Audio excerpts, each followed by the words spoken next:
नाशिक शहर परिसरातून रिक्षा चोरी करणाऱ्या इसमांचा शोध घेऊन त्यांच्यावर कारवाई करण्याबाबत पोलीस आयुक्त संदीप कर्णिक यांनी सूचना दिल्या होत्या। सदर कारवाईबाबत प्रशांत बच्छाव पोलीस उपायुक्त, सहाय्यक पोलीस आयुक्त गुन्हे शाखा संदीप मिटके यांनी कारवाई करण्याबाबत गुन्हे शाखा युनिट क्रमांक 1 नाशिक शहर यांना मार्गदर्शन केले होते।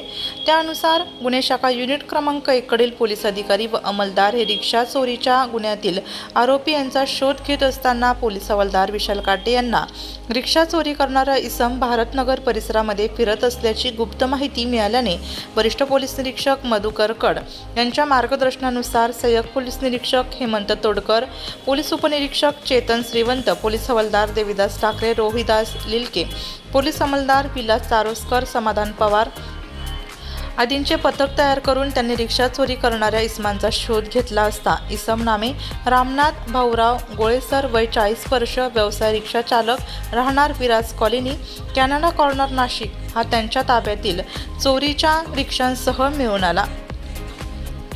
त्याच्या ताब्यातून एक रिक्षा जप्त करण्यात आली। त्यानंतर त्यास अधिक विचारपूस करता त्याने चोरी केलेल्या अंकी 5 रिक्षांबाबत माहिती दिली।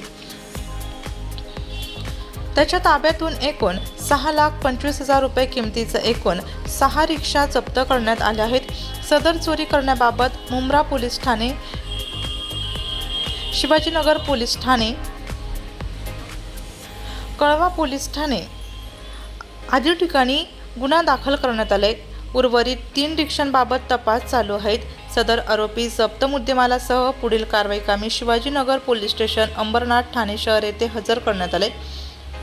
सदरची कामगिरी संदीप कर्णिक पोलीस आयुक्त, प्रशांत बच्छाव पोलीस उपायुक्त, संदीप मिटके सहाय्यक पोलीस आयुक्त यांच्या मार्गदर्शनाखाली वरिष्ठ पोलीस निरीक्षक मधुकर कड, हेमंत तोडकर, चेतन श्रीवंत, विशाल काटे, देविदास ठाकरे, रोहिदास लिलके, शरद सोनवणे, प्रदीप मस्ते, संदीप भांड, नाझिम खान पठाण, धनंजय शिंदे, रवींद्र आढाव, उत्तम पवार, विशाल देवरे, विशाल चारोस्कर, जगेश्वर बोरसे, नितीन जगताप, समाधान पवार, सुखराम पवार, शर्मिला कोकणी, मनीषा सरोदे, अनुज यलवे आदींनी यशस्वीरित्या पार पाडले।